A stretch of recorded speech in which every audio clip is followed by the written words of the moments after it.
Hi, Gam. This is Sarah, the Joyful Entrepreneur, and I am here to give you a screencast critique of your Etsy shop. So what we're going to do is we're going to kind of walk through your shop together.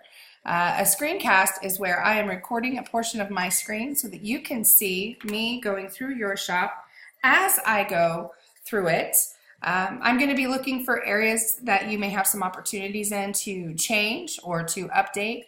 This would be so that you can increase traffic, increase engagement, increase sales within your Etsy shop. I will also let you know where I see some strengths and areas that perhaps you are pretty solid in. So that might be a nice thing. That way, sometimes sellers just don't know where they need to put their focus on, where they need to work on their within their shops. So hopefully this will help you. If you have any questions at all, please write them down as you're watching this critique and send me a message on Facebook, or of course you can email me at sarah@thejoyfulentrepreneur.co. Okay, and that is .co, not .com.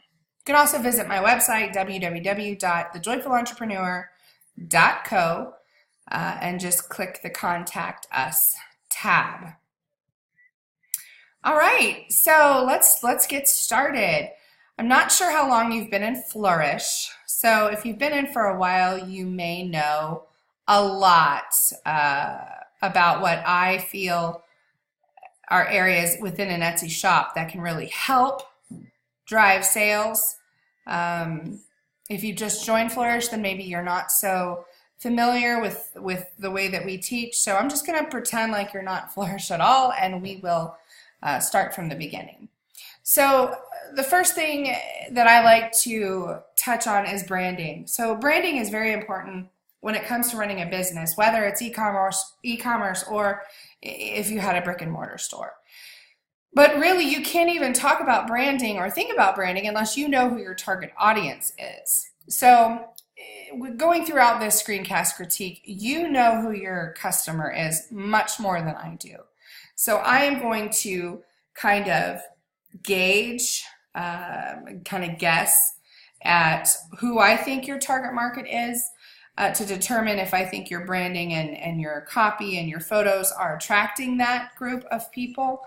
However, if you know more than I, obviously, about your own business, you know more than I about your customers, so you will ultimately have the say whether or not you feel if my suggestions would help you or not.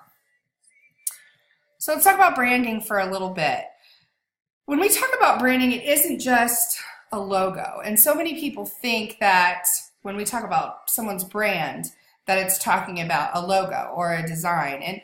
And having a brand is so much more than that. Like, of course, your logo and your design and name, that's all part of your brand, but it's really more about what your business represents.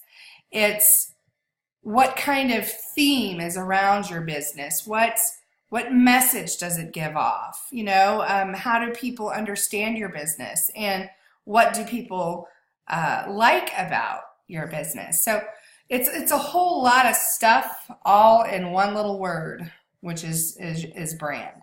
So when we talk about branding, it's about how we can graphically or design-wise, how can we represent your brand in color or in words or in graphics, right? So what on Etsy or within Etsy shops, they give you this banner right here, this top part, which has been a redesign. It used to be much smaller. They've enlarged the banner so that you have this nice big area to tell your story, basically, right? And what happens is somebody's going to land in your shop and they're going to see this, and that banner, this initial space across your Etsy shop, is going to give whoever lands in your shop the first impression of who you are, who your business is, what you provide, and what you're about. So all of those things are really how to describe and are about your brand. So your branding should describe those things. So if I were to hold a piece of paper I know you really can't see me much, but in this little square. If I was to hold up a piece of paper across the main part of your shop and I had no idea what you'd sell, I would look at your banner and I would try to kind of gauge what it is that you offer. So your name is Designed by Gam. I'm assuming it's Gam. I don't know if I'm pronouncing that wrong. Please let me know if I am. Designed by Gam. Then the tagline, you have minimalist jewelry. You have some floral sprays right here and right here. So the initial feeling that I get is, obviously I know that I'm going to find jewelry. I'm assuming that I'm going to find something kind of dainty, something simple, something maybe a little romantic. That the flowers give me that kind of dainty romantic feel, whereas the Design by Gam and minimalist jewelry tells me that it's going to be something more simple. But I do get a very feminine feel from it, so I would say that if you are selling men's jewelry, that there may be a disconnect there. However, if it is women's jewelry and it's minimalist and it's elegant and it's dainty, you know, I think that you're probably on point with your branding. So then I look down here at your shop icon and you have this DG, which I'm assuming is your logo, which I'm assuming also stands for Design by Gam. This is nice. However, I have to say that this black and white and this big space does kind of compete with this isn't bright black right here. This is more of a charcoal gray, a muted dark gray. And there's a bit of that also here in the floral sprays. It's more soft, where this is more like loud and in your face. So although I really like the D and the G, I think that if you would lighten this black up a bit to make maybe more of that charcoal color, more of those soft muted colors, I think there would be a little bit more consistency with your branding. Of course, you could just take the black out altogether, do the D and the G in the gray, and perhaps have a little spray of flowers here. That would look nice and consistent as well. The reason why you want consistency is you don't want there to be a disconnect. So you want your branding to be consistent throughout everything. And that means your banner, your logo, your social media pages, your social media covers, your business cards. If you happen to sell at booths in craft shows or expos, you want your signage to be also branded the same. So I think there's two different feelings there. The feeling that someone may have when they're looking at this, and then a feeling that someone may have when looking at this. This is more modern, more bold, like I said, and this is more soft. So I would definitely change that up just a little bit. So I love that you have a picture of yourself here. A lot of sellers don't do that. It's very important. I would suggest that you have a picture looking straight at the camera and smiling. Think of it as a way for you to welcome in people into your Etsy shop. So if you're familiar with retail at all, like in-store selling, there's always a need for customer service or for clerks or for sales associates, whatever you want to call them. But when someone comes in the door, it's very important, and they teach in a retail environment that you give them eye contact, you smile, and you say, welcome to so-and-so, let me know if you have any questions, or how can I help you? Now, you can't do that on e-commerce, obviously. There is some differences between e-commerce and in-store selling. However, you can welcome them into your store by simply having a nice picture of yourself there smiling. You have to know that when we talk about branding, we talk about brand, you as a handmade seller are very much part of your brand, just as much as whatever else, your logo or your design or the words that you use or the photos that you take. You are part of your brand because you're a handmade business, and people are buying on Etsy for a reason. They can buy jewelry anywhere, literally almost any website they can buy jewelry on, but they're on Etsy because they want to buy from a handmade, from a jewelry designer, from an artisan, right? So that's very important for you to showcase. So I would suggest a close-up of your face, smiling, welcoming them into your shop. You've been on Etsy since 2010, which is awesome. I opened my Etsy shop in 2008, well, my first one, and then when I switched businesses, it was in 2009. But boy, did Etsy look a lot different then, didn't it? Etsy's made a lot of changes, but with that, they've also grown their customer base. So it's been a wild ride, and it looks like you've been on it for a while. You've got 4,000, a little over 4,000 sales, which is excellent. You have 5 stars and 822 reviews, which is fantastic. That's going to very much help your standing with Etsy, which they now count as part of the algorithm. Let's go ahead and go. We're going to go down here. So as far as branding goes, because I think we're pretty much, your pictures we'll talk about separately. So I would say as far as branding goes, you're pretty okay. If you're keeping your name and your tagline, I would only lighten this up a little bit or change this around a little bit to be a little bit more consistent with that, and put your face here. Everything else looks pretty good. So I wouldn't put a lot of work into that, that's for sure. I think you're pretty solid there. Okay, do you see this line right here where you have minimalist jewelry? Now you put that there because when you were designing your Etsy shop, or when you were filling out the information, the fields that they that they give you to fill out, that particular line says tagline. This is where you list your tagline. So you put that in. The problem with that is you have your tagline up here, as you should. So this is kind of redundant to put this here, right? So you'd think, okay, well, but this is where Etsy says my tagline, that's an Etsy issue. Well, let me tell you, this is actually a very important space. This line right here is actually something that Google, the Google algorithm, pays attention to. So Google looks at that line and says, hey, this line can tell me what this shop does, so I know how to sort it in ranking. So, and of course, there's a lot of other factors, but this is one of them. So knowing that, you want to put keywords into this section, all right? But you don't want to do it and it to look funny, right? Because you still have customers on your site looking at your shop. So what I would recommend is you putting your keywords in here, like you have minimalist jewelry, space dash space, stacking rings, space dash space, gold bangles, whatever. Again, you know your business more than I do. I have no idea what strong keywords are working for you and working in your shop, but I definitely would fill up, and you don't have a ton of characters to use here, but you could put about 3 or 4 keywords in this section.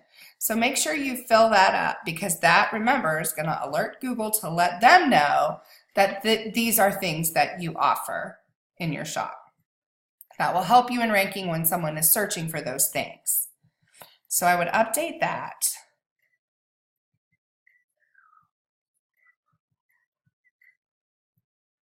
All right, do you see this section here?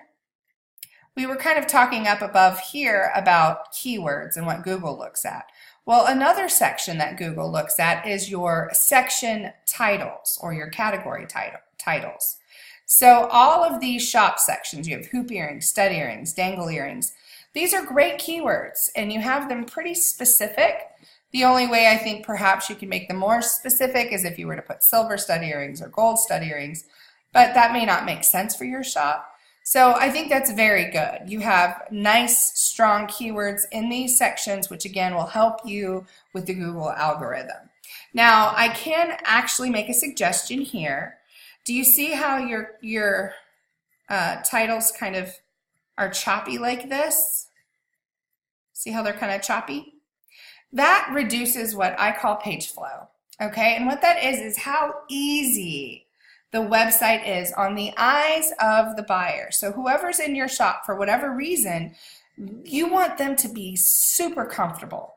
You don't want any distractions. You don't want any busyness. You want them to feel comfortable and ease in your shop.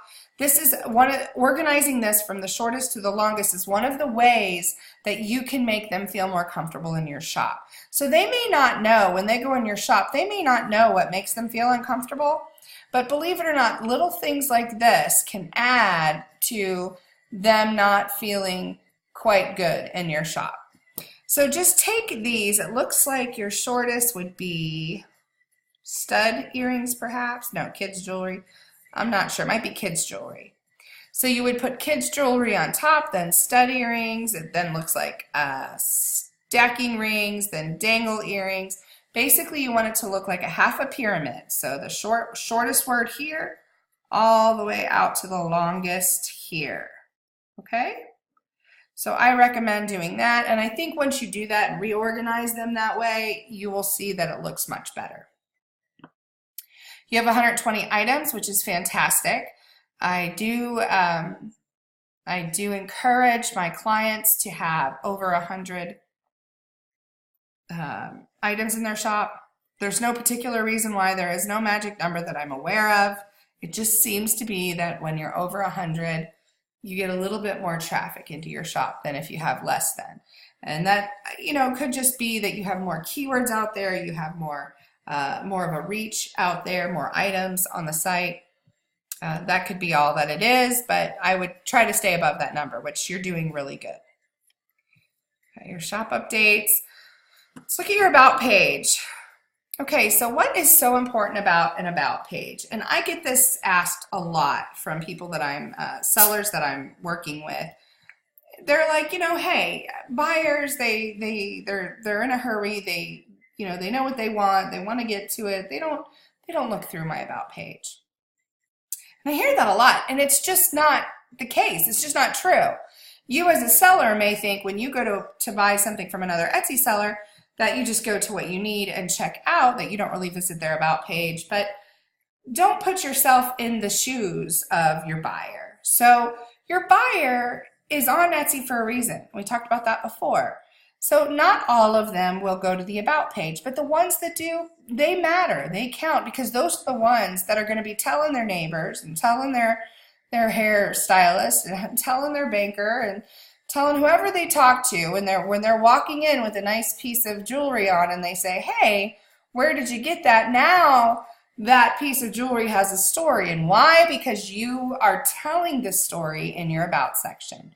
So you want to show photos of yourself, preferably of you making the item, because that really adds value to the product. So you want to show yourself making the item, show your workspace, which it looks like you did here. That's good. Your workspace, your tools, your materials. Again, that adds value. That shows that you're not just rebuying this off Alibaba. This is work that you're actually performing and doing. This is nice too, showing a good setup of your photos, of your product photography, your booth at a craft fair. So this is good. The only thing I think it's missing is you. You really want to show a picture of you. Now, adding a video is always a good recommendation. I would recommend that you check out Felicity Cooney's shop on Etsy. Felicity Cooney has a fantastic video she made of her making shoes. It really will show you how much a video can add value to your products if it's done right. I do know, however, that that's not so easy. So, that's not a necessity for you to do, but I definitely would add in a picture of you making your items.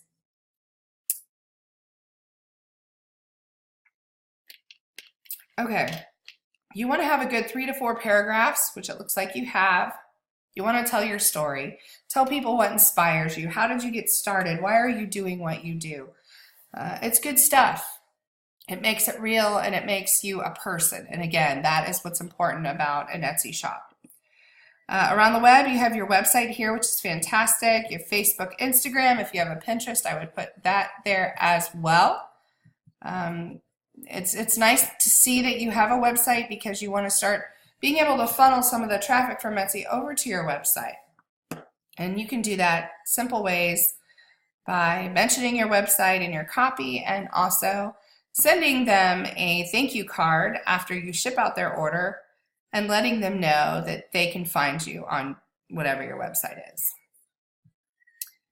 All right, we're going to talk about pricing for a minute, okay? So your pricing is a little wonky, and I know my clients think it's funny when I say that.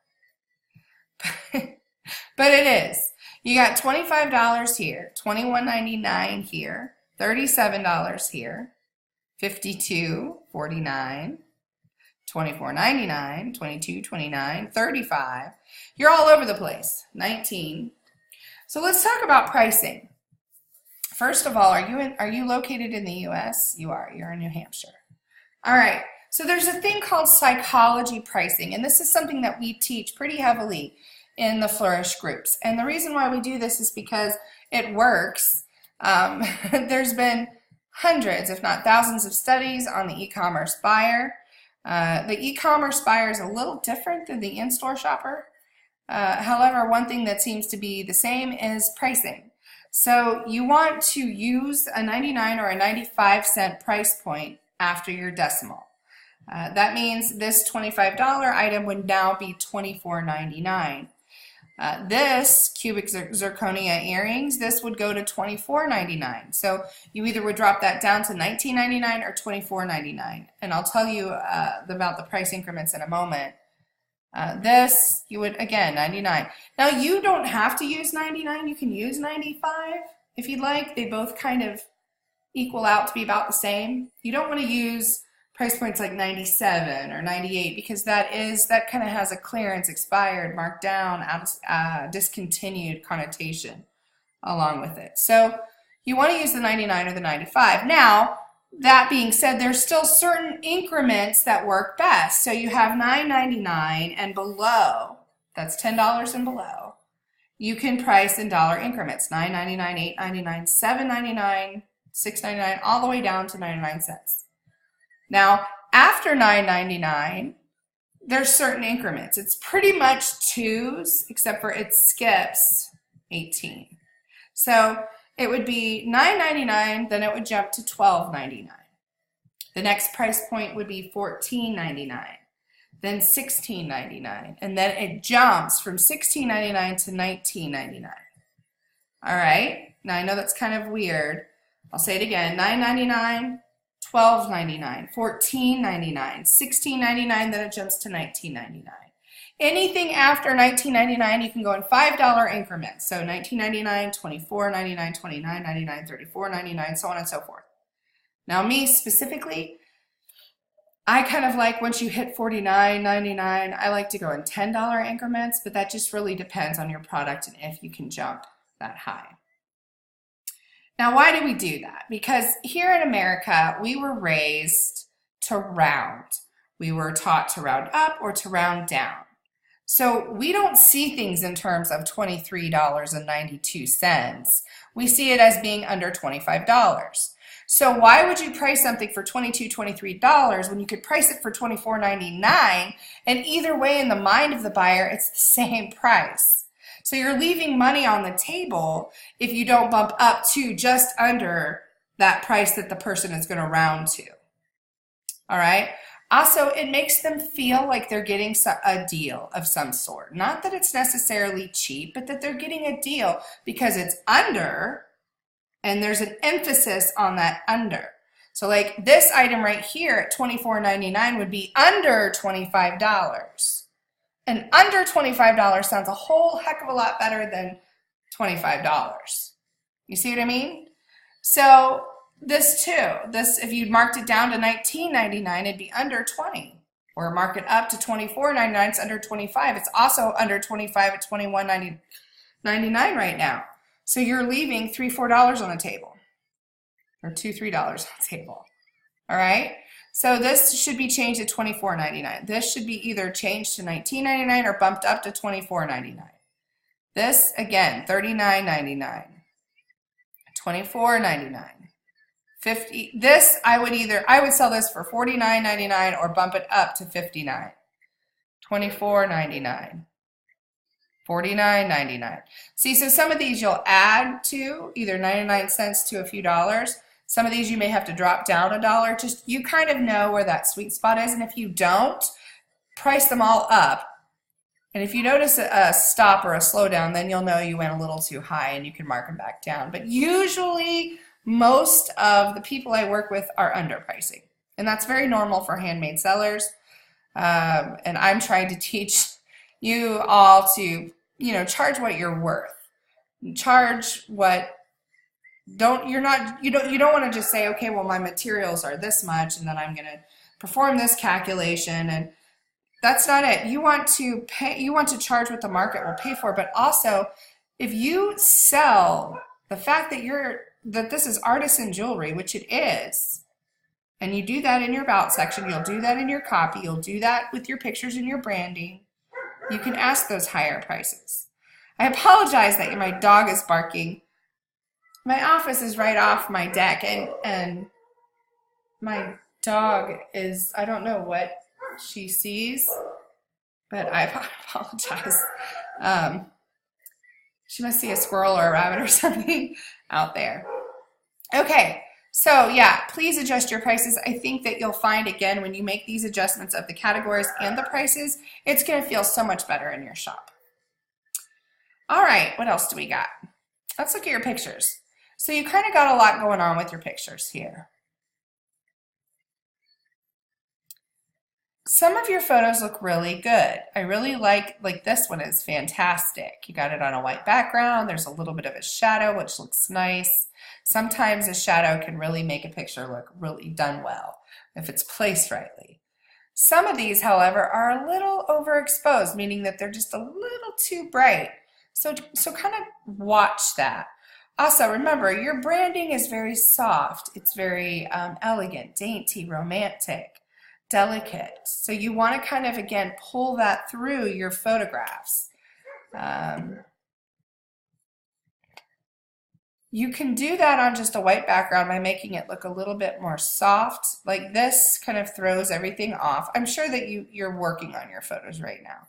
Having modeled shots is always great, especially if you want to kind of sprinkle them throughout your shop, but I would have them be kind of a consistent look.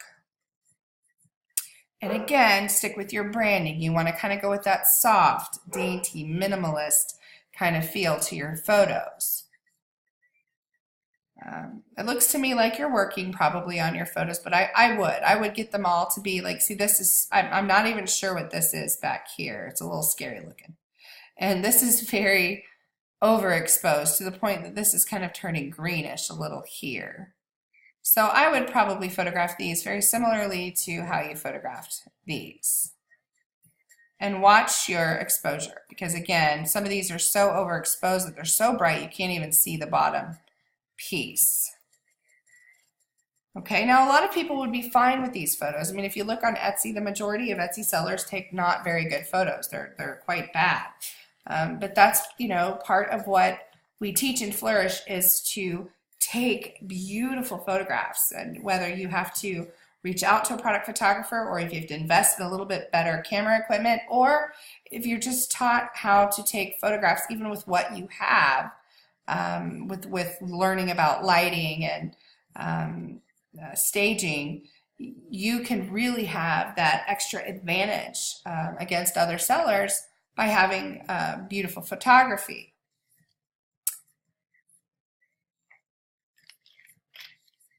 Okay. So I would tweak your photos a little bit. Again, I think you're fine with the white background, but I would make it a bit more soft, not so harsh. All right, let's take a look at your SEO.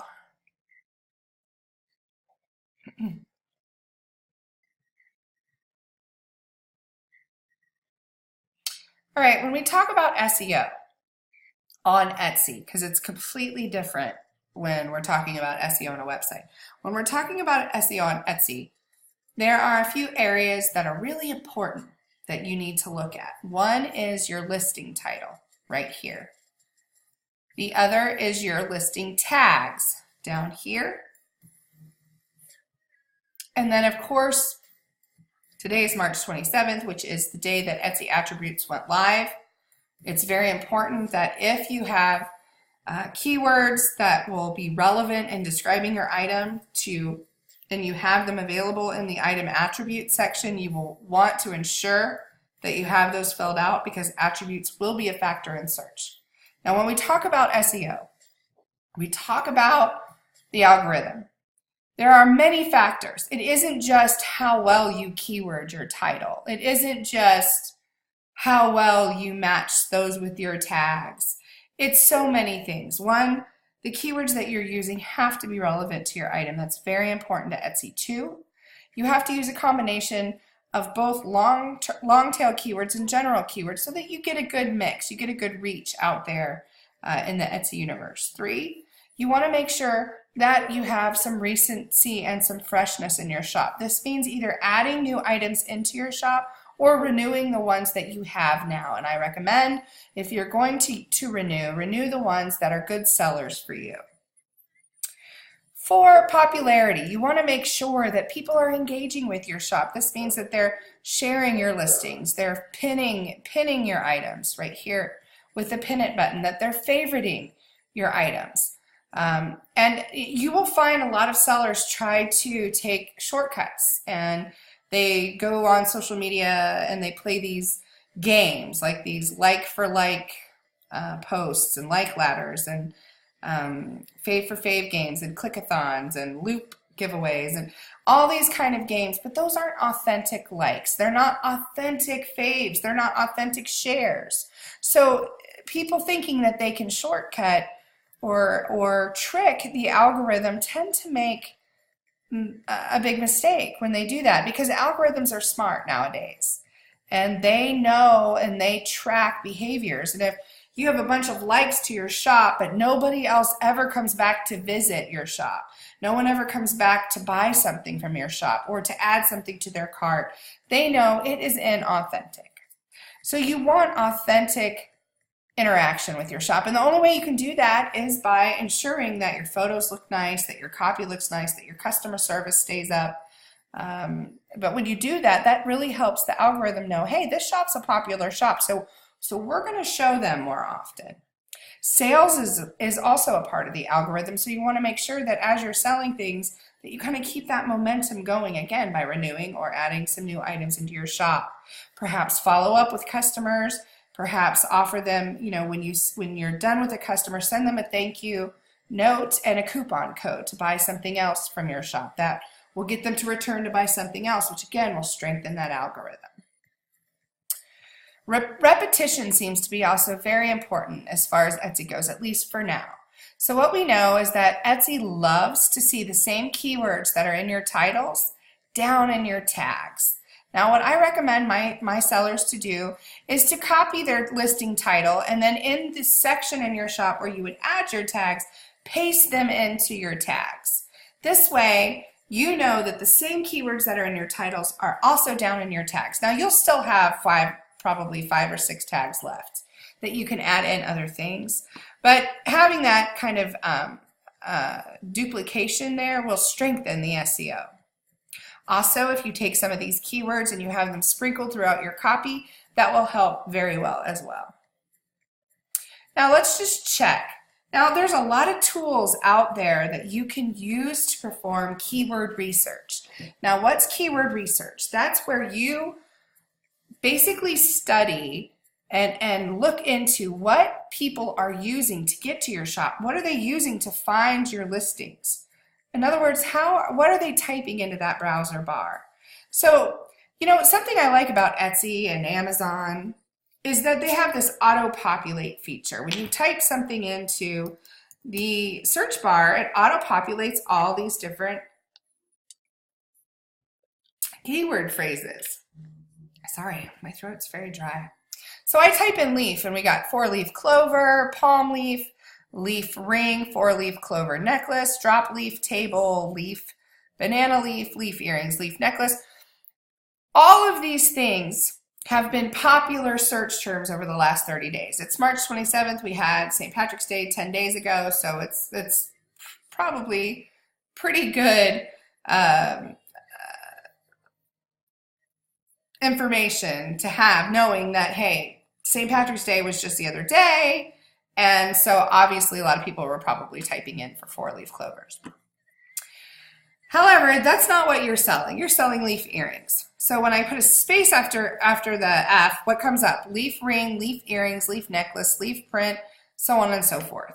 Okay, what this tells us is that this is the most popular and recent search terms people are using on Etsy to find particular items. Now, do you just want to base all of your keywords on the Etsy search bar?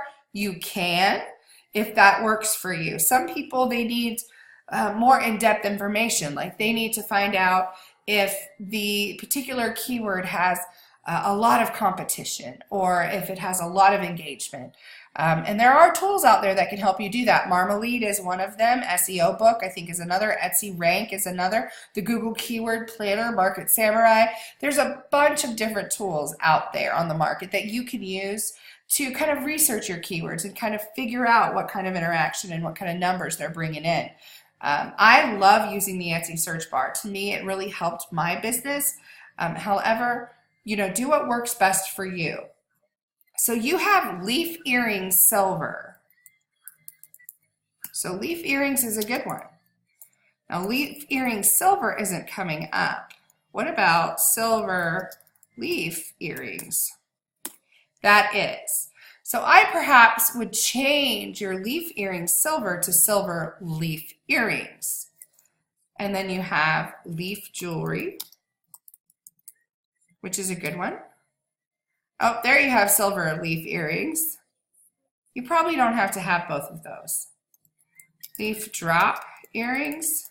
That's not coming up, but again, that might be a good one that you've researched in Marmalade or similar. Botanical jewelry, that's a good one. Boho earrings, it's a good one. Okay, so for me, if I was selling these, first of all, I would want to know, are they sterling silver? If they're sterling silver, you would probably want to put sterling somewhere in there. Sterling silver earrings or sterling silver dangle earrings. I'm not sure if those dangle or not. I can't really tell. Probably not. You have drop earrings. So what about gifts for her? Under 50 would be a good one. What's coming up? Mother's Day, right? What about Mother's Day gift? Be another good one. I mean, I don't know if that would specifically be as great for Mother's Day. It depends. If you had a mom who really loves, like my mom's a master gardener. She loves to garden. She loves plants. She loves flowers. This would be a great gift for her for Mother's Day. Plant lover. Let's see.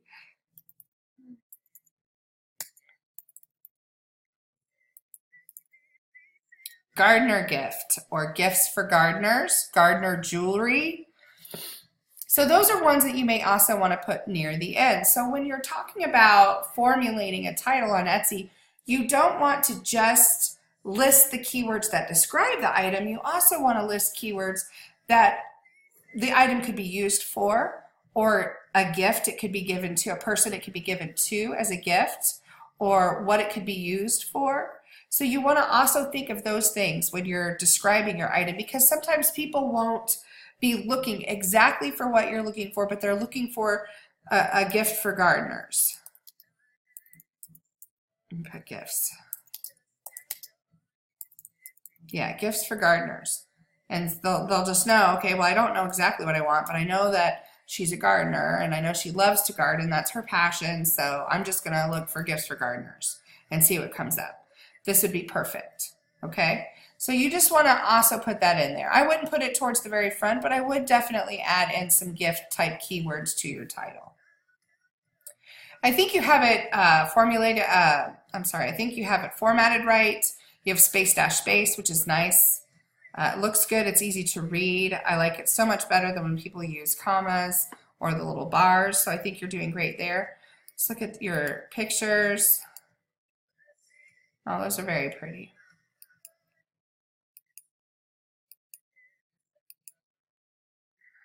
I'm not a fan of this picture too much, but the other two I liked. I love this picture.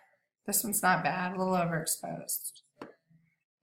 So some ideas also that you could add into your 5 pictures. What about the packaging that you send it in? Usually Etsy sellers have amazing packaging, really cute, crafty packaging, and that alone makes the person feel like they're getting something special. So why don't you add in a picture of your item in the package or in the packaging? I think it's another way that you could also like put a business card or some kind of logo like on a sticker on your packaging. It reinforces your brand. It gives them that feeling like they're getting something special. Even if they're not buying it for a gift and they're buying it for themselves, it still will create that feeling of them getting something special. So that might be something you want to add in there. Again, if you do have a website and you're wanting to funnel traffic from your Etsy shop to your website, you can also, for your 5th picture, put in a thank you for looking or whatever. You can always visit us on our website at www. and then your website name.com. Just another way, another place that you can promote your own website.